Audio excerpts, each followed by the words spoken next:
Bonjour à tous, je suis Patrice Marcadet. Vous écoutez Et maintenant, le podcast qui souhaite vous accompagner dans votre réflexion lorsque vous êtes confronté à des choix et que plein d'incertitudes, vous vous demandez « Et maintenant ?» Pour ce numéro de rentrée, je vous propose de rencontrer un professionnel, si j'ose dire, de la décision.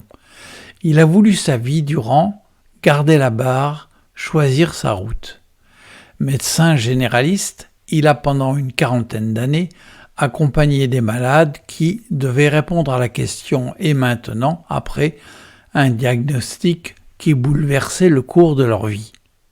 Lui-même, il s'est confronté à un « Et maintenant » majeur en décidant de prendre sa retraite et de couper ainsi le fil conducteur de son existence. Je vous invite à écouter le docteur Yves Fourré, qui a accepté de partager avec nous ce qu'il avait en main pour décider et à qui il tendait la main pour continuer. Bonjour, je m'appelle Yves Fourré et je suis médecin généraliste. Je suis marié et avec ma femme, nous avons eu 5 enfants. J'ai décidé il y a 1 an et demi de mettre un terme à ma carrière de médecin.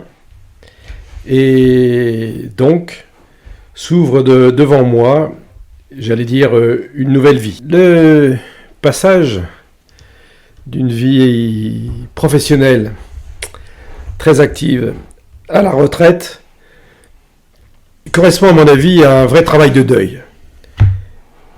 Il s'agit de se dire que l'avenir nous est ouvert, mais qu'on sait qu'un certain nombre de choses, on ne le refera pas. On ne verra plus ces patients avec qui on a pu lier des moments un petit peu d'amitié, des patients qu'on n'a pas envie de revoir, des patients qu'on a accompagnés de façon transgénérationnelle pendant 20, 30, voire 40 ans. Et l'arrivée de la retraite nous fait dire que ce type de relation humaine est fini. Il n'en reste pas moins que l'enrichissement que m'a apporté mon métier, notamment au niveau relationnel, va me servir de toute façon pour les années à venir. Ce que j'ai en main, c'est évidemment les 70 ans qui précèdent le jour d'aujourd'hui. Avec 2 grandes composantes, si je peux dire. Une composante professionnelle et une composante familiale. D'un côté, le médecin généraliste, c'est le médecin à la fois du corps et de l'âme. Et de l'autre côté, le père de famille, c'est celui qui a donné la vie et qui doit en même temps assumer la pérennité de cette vie familiale, tant au point de vue présence, amour, mais aussi au point de vue financier. Donc, dans ma main, j'ai ces 2 composantes qui perdureront, quoi qu'il arrive, que ce soit en ce qui concerne ma famille et mon passé, qui restera pour moi gravé à jamais. Mon passé professionnel, il est important parce que ma profession a occupé quasiment 50 à 60 heures de mes semaines depuis quasiment l'âge de 19 ans, l'âge à laquelle je suis rentré à la faculté de médecine de Lyon, pour en sortir quelques années plus tard avec le titre de docteur en médecine. Parallèlement à cette carrière hospitalière, j'ai mené de front une activité libérale de médecin généraliste, de médecin de famille. Heureusement, j'étais très bien secondé par ma femme qui gérait le quotidien. Devenir médecin, est-ce le choix d'un métier ou la réponse à un appel, une vocation ? Ne me voyez pas faire autre chose. Certains pensent être pompier, avocat ou militaire. Moi, dans ma tête, je serais médecin. Alors, est-ce que le petit Fourré de 12 ans le savait ? Pourquoi il voulait être médecin ? C'est pas sûr. Est-ce que Paul, sur le chemin de Damas, allait savoir que sa vie allait être changée complètement? Pas sûr. Donc, j'ai pas forcément la réponse à cette question. Peut-être que la vocation, c'est ça, c'est quelque chose d'intuitif. C'est un objectif aussi, d'arriver à comment dire, à assouvir ce besoin vital, ce besoin essentiel qui était je serai un jour médecin. Donc je pense qu'il caractérise mon parcours, c'est une volonté indéfectible, mais une volonté presque immature, presque sans limite, d'obtenir l'objectif, d'atteindre l'objectif que je m'étais fixé, être médecin. Une fois que je suis devenu soignant, cette volonté permanente de la performance ne m'a jamais quitté. En effet, je me suis engagé parallèlement à ce que j'ai déjà dit précédemment dans la formation médicale continue. J'ai toujours estimé que les compétences médicales qu'on obtient en une dizaine d'années d'études sont largement insuffisantes pour être pérennes sur les 30 ou 40 ans de l'activité professionnelle. Donc j'ai mené, alors là aussi avec une volonté assez affichée, de travailler au plan syndical pour que la formation des médecins généralistes soit reconnue et soit proposée à l'ensemble de mes confrères, et ce à travers un engagement dans une association nationale de formation médicale continue des médecins généralistes. Cet engagement, évidemment, devait permettre l'entretien de savoir, mais surtout de compétences, c'est-à-dire d'un savoir-faire en action que je me suis imposé et que j'ai essayé de proposer à tous les confrères que j'ai pu côtoyer au cours de ma carrière.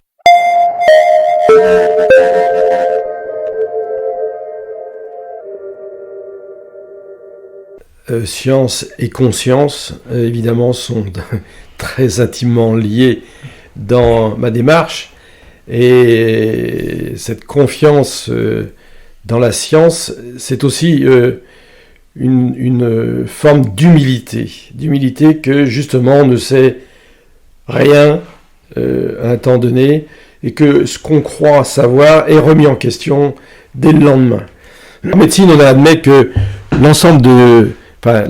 moitié de nos connaissances sont à renouveler tous les 5 ans. Et à partir de ce principe, je pense que faire confiance à la science pour soigner les corps et les âmes nécessite effectivement un regard à la fois très critique, mais en même temps très humble. Et c'est ces deux paramètres qui m'ont toujours permis d'avancer à petits pas. Et on pourrait prendre des exemples. Par exemple, dans ma carrière, par rapport à ce que j'ai appris à la faculté, je n'ai été confronté qu'à 2 nouvelles maladies. Quand j'ai fait mes études, le sida n'existait pas. Je l'ai découvert au fur et à mesure de mon exercice professionnel, qui a nécessité justement d'acquérir des compétences qu'on ne m'avait jamais enseignées, et donc de me former avec mes pairs qui étaient plus spécialisés sur le sujet, de façon à pouvoir, dans ma clientèle, suivre et accompagner les patients atteints de sida, notamment dans la fin des années 80, le début des années 90. La deuxième maladie, c'est la Covid. Et pour moi, en tant que médecin, ça a été un sujet scientifique particulièrement intéressant, dans la mesure où justement on ne connaissait rien de cette maladie. Et que, au fur et à mesure de son développement, au fur et à mesure du travail des scientifiques, nous avons pu comprendre et puis mettre en œuvre les moyens pour traiter les conséquences souvent néfastes, notamment au début de la pandémie, concernant donc la gravité des symptômes.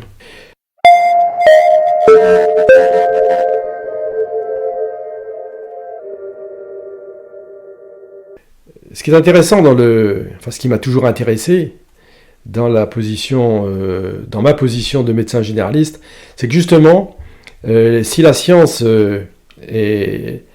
répond à des exigences, j'allais dire, quasiment binaires, c'est ou c'est pas, l'expérience marche ou ne marche pas. Dans la médecine générale, la deuxième composante, c'est l'individu, c'est l'être humain, qui lui, dans sa façon de fonctionner, ne correspond pas à une démarche binaire de type scientifique.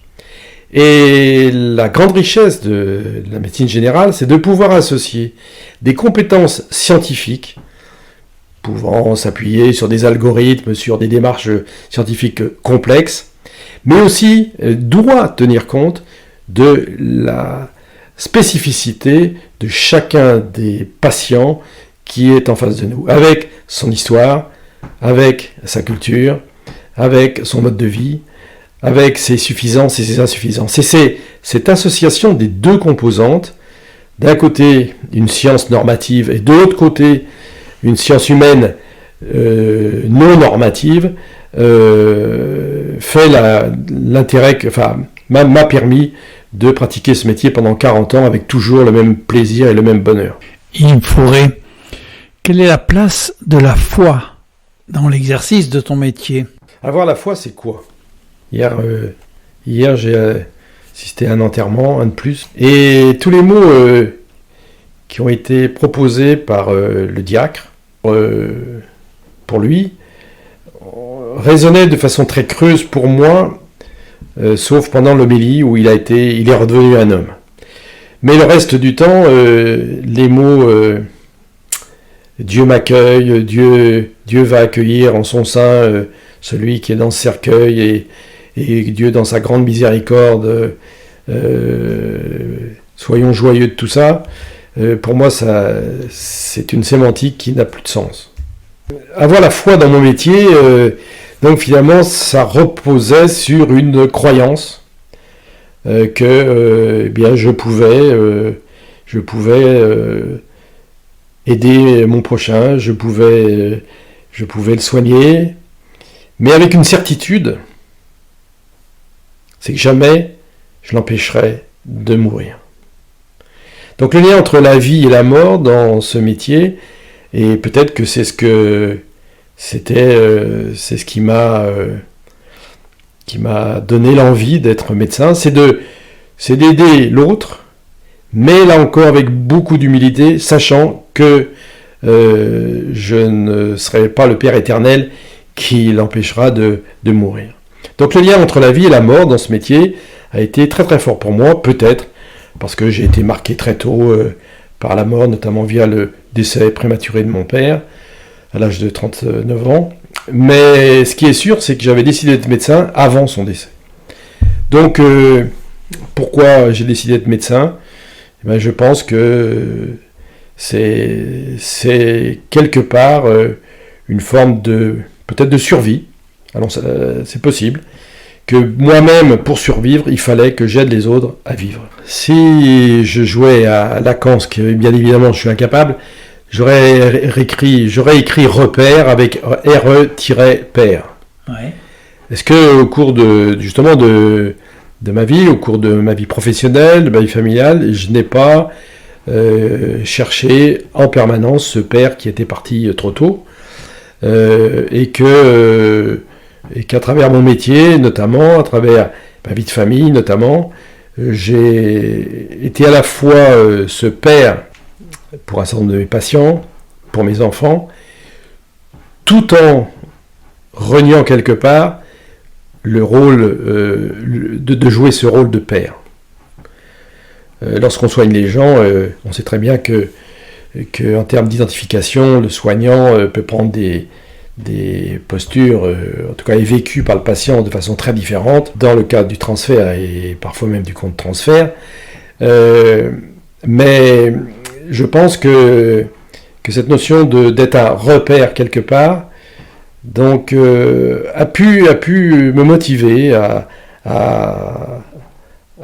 faire ce métier.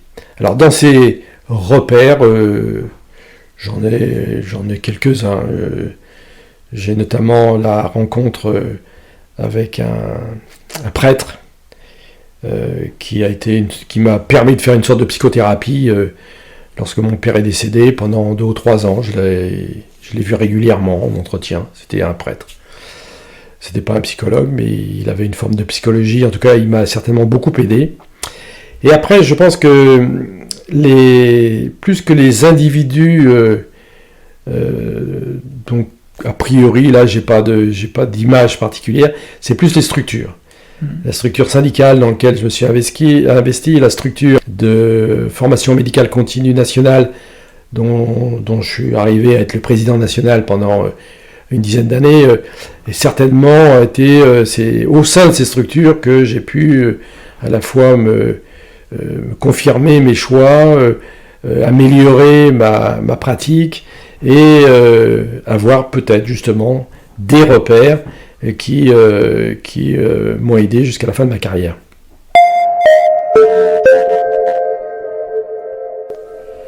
Et donc on en arrive à ta prise de décision et maintenant la retraite. Donc c'est quelque chose qui est pas facile, mais dans la mesure où c'est un choix, je pense que ce travail a déjà été commencé il y a longtemps, et enfin au moins quelques années, et n'est pas arrivé du jour au lendemain où j'ai baissé le rideau de mon activité libérale dans mon cabinet et où j'ai démissionné de mon poste de président national de cette structure de formation médicale continue. Et donc je pense que c'est une chance. Très souvent, lorsqu'un deuil arrive, les gens sont pris au dépourvu, voire même sidérés, alors qu'ils se préparaient justement à un décès, notamment dans le cadre de maladies chroniques. La chance de pouvoir faire un choix, c'est à partir du moment où ce choix est fait, c'est donc de l'accepter d'abord et de le mettre en œuvre. Et je pense que les différents temps du travail de deuil sont raccourcis, et en tout cas le deuil est obligatoire à faire lorsqu'on prend sa retraite, mais en même temps, étant raccourci et moins douloureux, il permet de rebondir plus facilement. Cette retraite est aussi une ouverture vers une autre façon de vivre. Et dans ma main, depuis 18 mois maintenant, une des composantes importantes, c'est la gestion du temps. Lorsque l'on travaille 50 à 60 heures par semaine et qu'on se retrouve le lundi matin sans journée organisée, il est évident que le rapport au temps va être considérablement modifié.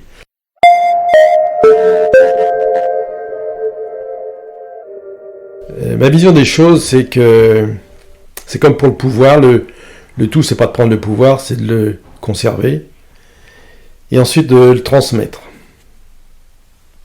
On sait que toute activité humaine a un début, a une phase d'état pleine et entière, et a une fin. Donc le temps qui passe, c'est aussi, de mon point de vue, c'est être capable de préparer sa fin de façon positive. Je pense que préparer sa fin, c'est comme pour préparer sa retraite, qui est l'antichambre de la mort quelque part, comme la maladie est une antichambre de la mort. Passer de l'état important à malade, c'est un vrai travail de deuil d'un état antérieur où tout était facile. Et donc le maintenant, dans ma main, il y a la préparation de la sortie. Ne pas rater sa sortie, pour moi, c'est quelque chose d'important. Et il faudra peut-être bien 20 ou 30 ans pour préparer ma sortie. Donc c'est en même temps une projection sur l'avenir que moi je trouve très positive. Et j'élargirais en disant que c'est un vrai travail de solitude. Préparer sa sortie, ça ne peut se faire que par soi-même. Et quand je parle de solitude, c'est la vision positive de la solitude que Alain, qui était un philosophe du début du XXe siècle, proposait. Il disait, on a été seul et on va mourir seul. C'est bien, là encore, une décision de liberté. C'est-à-dire décider, préparer sa sortie, c'est tout faire pour que je puisse être conscient jusqu'au dernier instant de ce que je suis à l'instant de mon départ. Donc pour moi, les prochaines années, c'est ça. C'est faire un travail en solitude positive pour préparer cet instant qui est une image en miroir de la naissance que j'ai eue et que nous avons tous eue. À ne pas rater la dernière marche de ce qui aura été notre passage sur Terre, moi, c'est quelque chose qui me va très bien. Sur ma tombe, je verrai bien, il est enfin en paix. Il a trouvé la paix. Il peut dormir tranquille. Voilà le genre de choses. Marquer l'apaisement. L'apaisement d'une vie bien remplie, d'une vie où il a fallu se battre, où il a fallu trouver l'énergie en soi pour continuer à vivre et partir. L'impression extérieure, c'est quelqu'un d'un peu hyperactif avec de l'énergie, mais une voiture ou un gros camion pour développer beaucoup d'énergie, il a besoin de gasoil. Donc il faut alimenter cette énergie. Et quand je dis combat, c'est que rien ne m'a été donné, mais je pense que chaque individu c'est pareil. On est tous avec une problématique à développer et que si on veut avoir eu l'impression je dis bien l'impression de réussir sa vie, c'est que quelque part on n'a pas attendu que les autres le fassent à notre place. Donc cette énergie vitale, qui est l'énergie qui fait qu'on doit vivre jusqu'au jour où la batterie interne s'arrêtera, elle nécessite une régénération permanente, quotidienne. Cette énergie vitale, là aussi, malgré le principe d'égalité, de fraternité qui est sur le fronton de nos mairies, en fait, on est très très inégalitaire. L'énergie vitale n'est pas du tout la même d'un individu à l'autre. Sa façon de régénérer cette énergie de vie est très, très variable suivant les individus.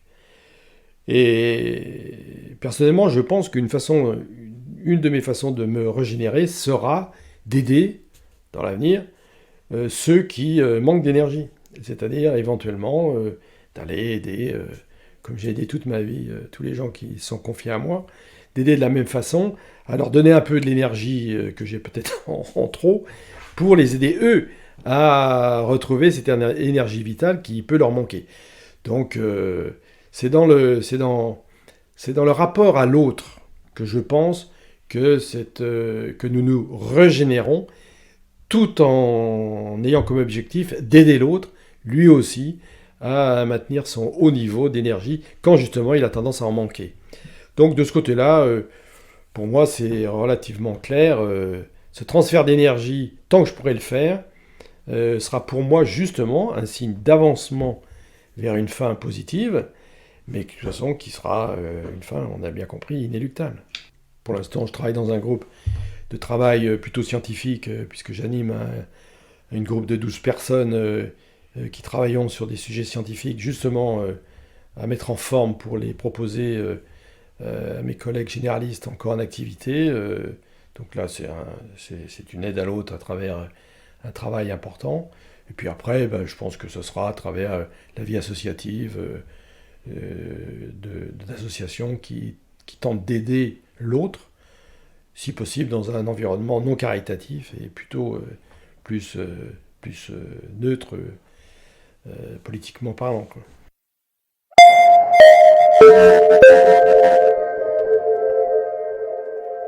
Merci, docteur Yves Fourré.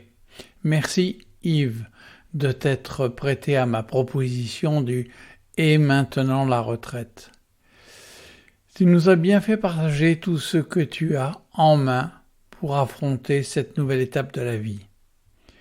Ton parcours fut parfois rude et tu as eu la simplicité de nous dire les mains que tu avais saisies. Toi qui as tenu la main de tant de personnes, tu sembles prêt à tendre la main pour insuffler encore un peu de l'énergie dont tu débordes. Chers auditeurs, je souhaite que ce podcast soit le plus possible interactif. Nous sommes tous sachants, nous sommes tous apprenants. Si vous avez des retours à partager sur et avec Yves Fourré, adressez-les-moi, je les lui transmettrai, ainsi qu'aux abonnés du podcast. Écrivez-moi Patrice Marcade @c-adire.net.